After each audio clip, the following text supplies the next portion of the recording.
अजीज़ दोस्तों, पाकिस्तान में टेररिज्म के मामलात ख़राब होते जा रहे हैं। उस पे आने से पहले मैं दो छोटी छोटी बातें करूंगा।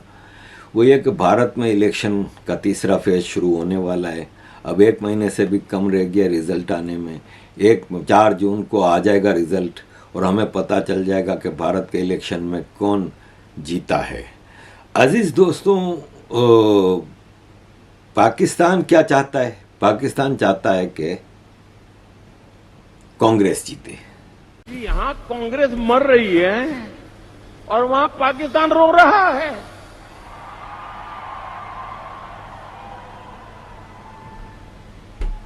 आपको पता चला होगा, कांग्रेस के लिए अब पाकिस्तानी नेता दुआ कर रहे हैं। शहजादे को प्रधानमंत्री बनाने के लिए पाकिस्तान उतावला है। आपने कल देखा होगा। और हम तो जानते ही है, कांग्रेस तो पाकिस्तान की मुरीदी है। पाकिस्तान और कांग्रेस की ये पार्टनरशिप अब पूरी तरह एक्सपोज हो गई है। भाई और बहनों, देश के दुश्मन और जाहिर है कांग्रेस के होते पाकिस्तान को खुल के भारत में खेलने का मौका मिलता है और भारत की प्रोग्रेस भी खराब हो जाती है। तो पाकिस्तान तो ये चाहता है। और इसका दूसरा सबूत ये है कि इस वक्त मोदी जी के खिलाफ सबसे ज़्यादा कैंपेन कर रहा है ना जो, वो ध्रुव राठी है। ध्रुव राठी अल्लाह का पैगंबर बना दिया है पाकिस्तानियों ने। मतलब आप ये देखें, ये मुफ्ती तारिक मसूद कह रहा है कि ध्रुव राठी इस वक्त अल्लाह की नेमत है। इंडिया में एक यूट्यूबर हैं ध्रुव राठी हाफिज़हुल्लाह ताला मिनल जिन्नति वन्नास। अल्लाह ताला उनकी हिफाजत फरमाए और उनके लिए सच्चाई का रास्ता जो है वो आसान कर दे, आमीन। ध्रुव राठी जो है ना जी, ये मैं समझता हूँ इस दौर के लिए बहुत बड़ी नेमत है अल्लाह ताला की, और मैं पर्सनली उनसे बड़ी मोहब्बत करता हूँ। हिंदू है भाई, अकॉर्डिंग टू इस्लाम वो अल्लाह की नेमत कैसे हो सकता है? लेकिन क्योंकि मोदी के खिलाफ है, तो आप खुद सोच लें कि भारत में मोदी का होना पाकिस्तान के लिए कितना भयानक है। अजीज़ दोस्तों, टेररिज्म के हवाले से बात करने से पहले ये आर्मी के बारे में मैं बता दूं कि पिछले दिनों काफ़ी शोर शराबा हो रहा था फ्रीडम ऑफ स्पीच और इन चीज़ों पे। तो आर्मी चीफ आसिम मुनीर ने कहा कि पाकिस्तान के कॉन्स्टिट्यूशन का आर्टिकल 19 क्लियरली कहता है कि फ्रीडम ऑफ स्पीच क्या है, एक्सप्रेशन ऑफ ओपिनियन क्या है और कितनी है। यानी जितनी मर्जी आप दबा लो इसको, इतनी है। ये सब आर्मी के हाथ में है। और उन्होंने कहा कि हमें कॉन्स्टिट्यूशन समझाने की ज़रूरत नहीं है, हमें अपनी लिमिट्स का पता है। तो जाहिर है आपको अपनी लिमिट्स का पता है, जब भी तो आप अपनी लिमिट्स बार बार क्रॉस करते हो। अजीज़ दोस्तों, एक रिपोर्ट आई है कि पाकिस्तान में अप्रैल के महीने में टेररिज्म बहुत ज़्यादा बढ़ गई। अप्रैल के महीने में पाकिस्तान में 77 मिलिटेंट अटैक हुए हैं। 70 लोग मारे गए, जिसमें से 73% अटैक केपी में हुए। केपी की सूरत हाल सबसे ज़्यादा ख़राब है। कल एक्स MNA मोहसिन दावड़ ने आज़ाद सैयद के यूट्यूब चैनल पे इंटरव्यू देते हुए कहा कि नॉर्थ वज़ीरिस्तान, बन्नू, लकी मरवत, देरा इस्माइल खान, टानक, साउथ वज़ीरिस्तान पूरे के पूरे TTP के कंट्रोल में हैं, तालिबान के कंट्रोल में हैं। और पाकिस्तान की सरकार का वहाँ पे कोई हिसाब किताब नहीं है। तो जाहिर है केपी में सरकार भी तो तालिबान की है, इमरान खान की पार्टी की सरकार है, तो इमरान खान इस तालिबान। अजीज़ दोस्तों, केपी के चीफ मिनिस्टर इमरान खान के अली अमीन गंडापुर, जो शक्ल से भी गुंडे लगते हैं, लच्छन से ज़्यादा बड़े गुंडे हैं और बातों से तो बिल्कुल ही बदतमीज़, गंवार और झट जाहिल नज़र आ रहे हैं।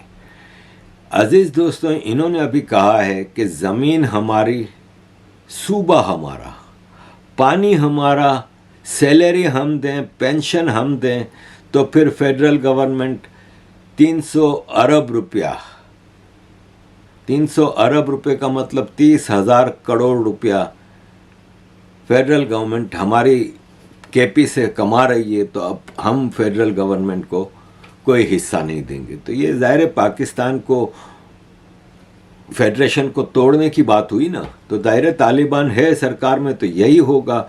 अजीज़ दोस्तों, एक बहुत बड़ा वाक़या हुआ पिछले दिनों। वो ये हुआ कि केपी में एक सेशन जज को गिरफ्तार कर लिया गया। केपी के टानक और डेरा इस्माइल खान डिस्ट्रिक्ट के बीच में से आर्म्ड मैन ने टानक और डेरा इस्माइल खान के बीच में से सेशन जज को किडनैप कर लिया। और हुआ ये कि 30 आदमियों ने रोड ब्लॉक किया, गाड़ी को रोका, गाड़ी से शलवार कमीज़, अपनी गाड़ी से शलवार कमीज़ निकाल के जज से कहा कि पैंट शर्ट तब्दील करो और शलवार कमीज़ पहनो।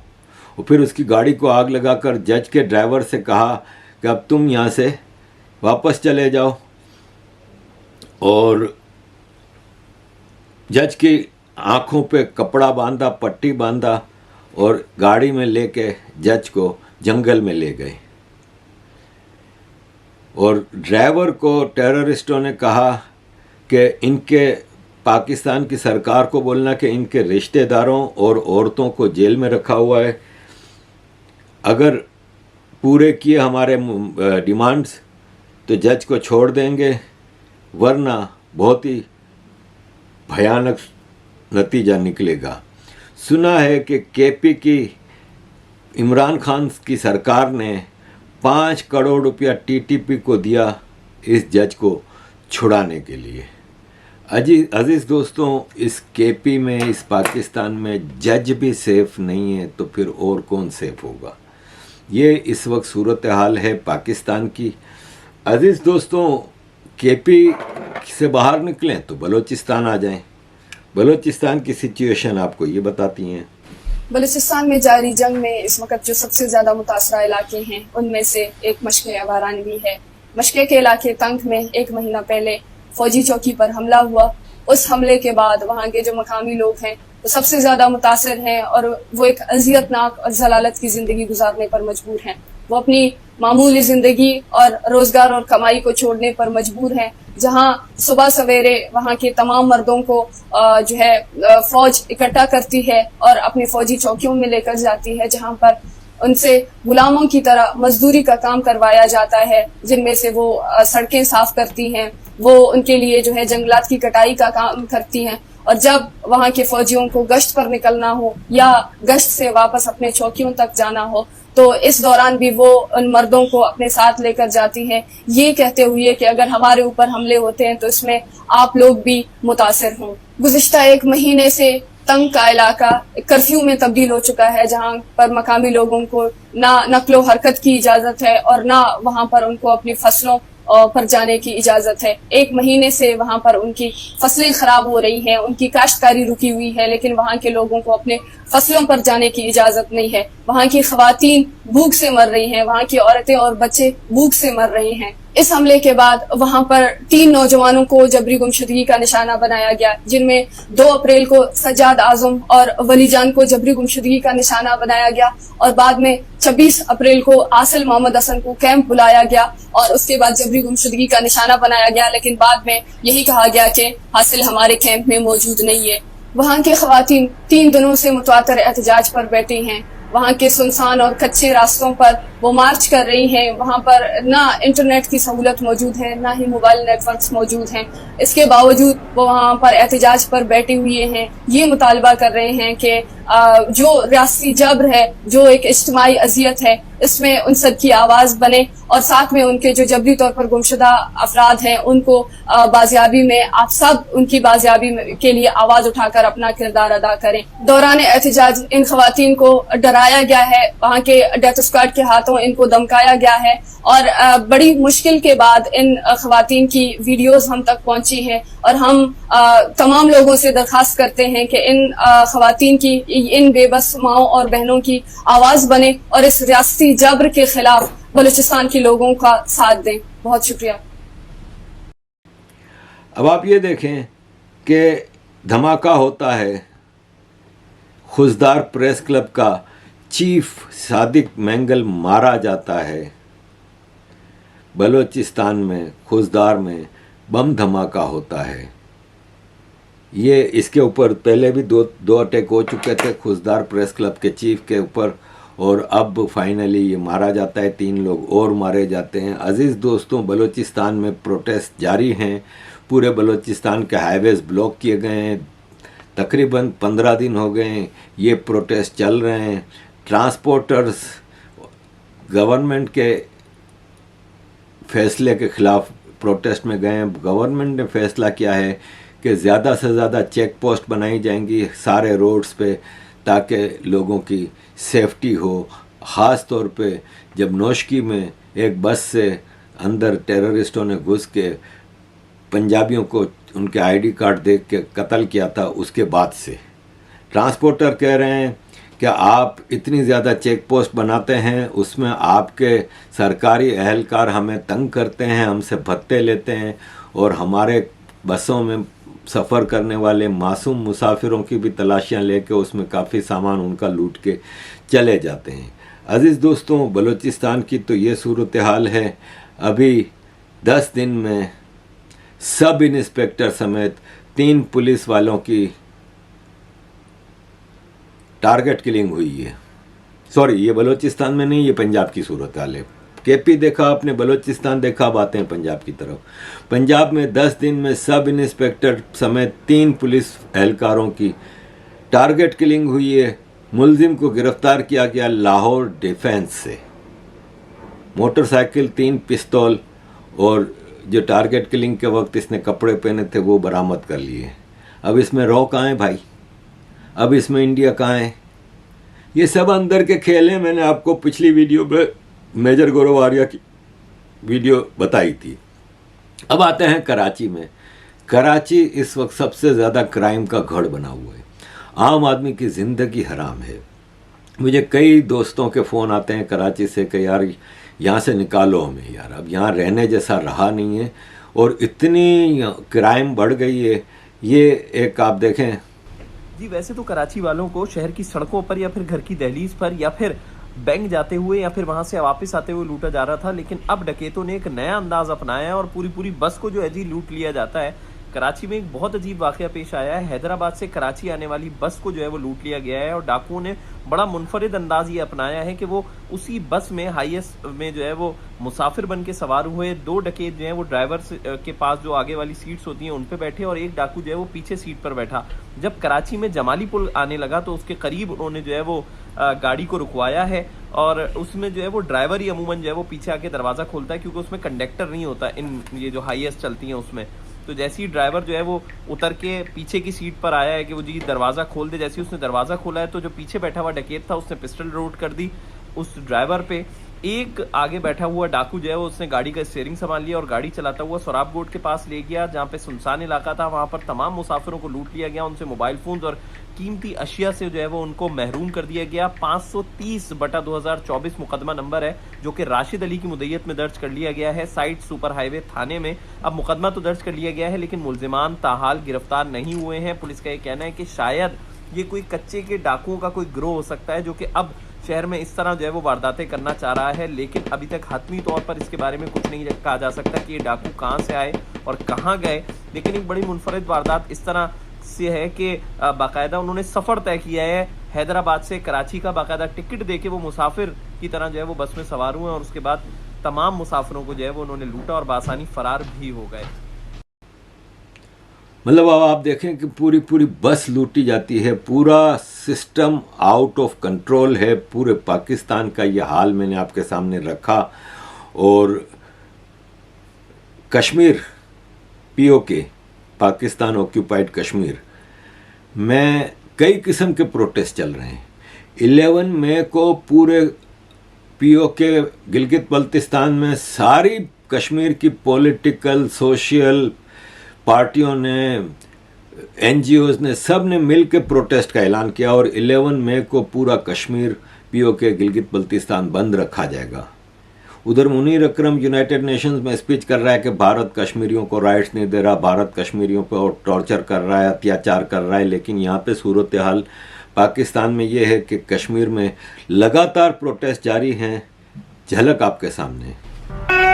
कश्मीर डैम हमारा, कब्जा तुम्हारा, डैम हमारा, कब्जा तुम्हारा। Boycott boycott, boycott boycott, boycott boycott,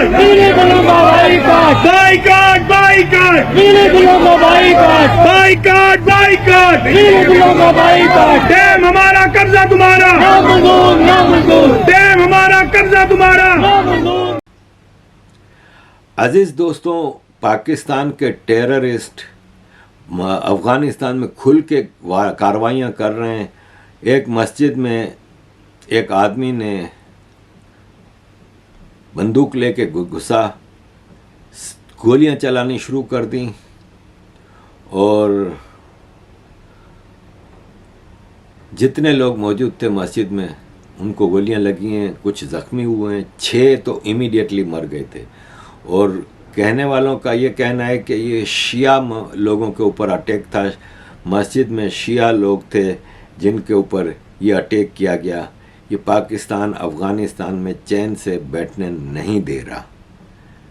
अज़ीज़ दोस्तों, आखिरी खबर आपके साथ शेयर करूंगा कि पाकिस्तान ने भारत ने गुजरात के समंदरी इलाके में एक पाकिस्तानी कश्ती पकड़ी है जिसमें 600 करोड़ रुपए की ड्रग्स थी। 14 अरेस्ट हुए थे। आपको याद होगा, मैंने पिछले दिनों आपको बताया था कि जब मैं भारत पोरबंदर में आया था तो वहाँ पे भारत के मछेरों ने मुझसे मुलाकात की थी और मुझे कहा था कि पाकिस्तान की जेलों में हमारे काफ़ी मछेरे बंद हैं, तो उनको छुड़ाने के लिए कुछ आप करें। और मैंने पाकिस्तान में कुछ दोस्तों से बात की, ह्यूमन राइट्स के लॉयर्स, एक human rights commission of Pakistan के ज़िम्मेदार से, तो उन्होंने मुझे यही कहा कि दरअसल हमारे पाकिस्तानी भी मछेरे वहाँ पे जेलों में बंद हैं, लेकिन भारत उनको नहीं छोड़ता, इसलिए कि भारत कहता है ये टेररिस्ट हैं। अब ये वाकई बात सही है कि क्रिमिनल ज़्यादा आते हैं। पाकिस्तानी मछेरे, देखें, मैंने जो रिसर्च भी की है और मैंने बात की है ख़ास तौर पे भारत में मछेरों से, उन्होंने कहा कि पाकिस्तानी समंदरी पानी में मछलियाँ ज़्यादा क्वांटिटी और क्वालिटी में मिलती हैं, तो हमारे मछेरे अक्सर गलती से इसीलिए वहाँ पे क्रॉस करके जाते हैं। लेकिन भारत के पानियों में कम मछली है और वो क्वालिटी की नहीं है मछली, तो पाकिस्तानी मछेरे गलती से भी नहीं क्रॉस कर सकते क्योंकि उनको अपने इलाके में इतना मछली मिल जाता है। लेकिन होता ये है कि वो ड्रग्स, हथियारों की स्मगलिंग, ह्यूमन स्मगलिंग, ये सब में मशगूल होते हैं। तो उनकी कश्तियों को भारत रोकता है तो कुछ ना कुछ भारत को मिल ही जाता है इनकी कश्तियों में से। तो अजीज़ दोस्तों, इस तरह भारत की जेलों में जो मछेरे पाकिस्तानी हैं ना, वो ज़्यादातर क्रिमिनल एक्टिविटीज़ में मसरूफ़ हैं, इसलिए भारत उनको नहीं छोड़ता। थैंक यू वेरी मच अजीज़ दोस्तों for all your support. Kindly keep supporting.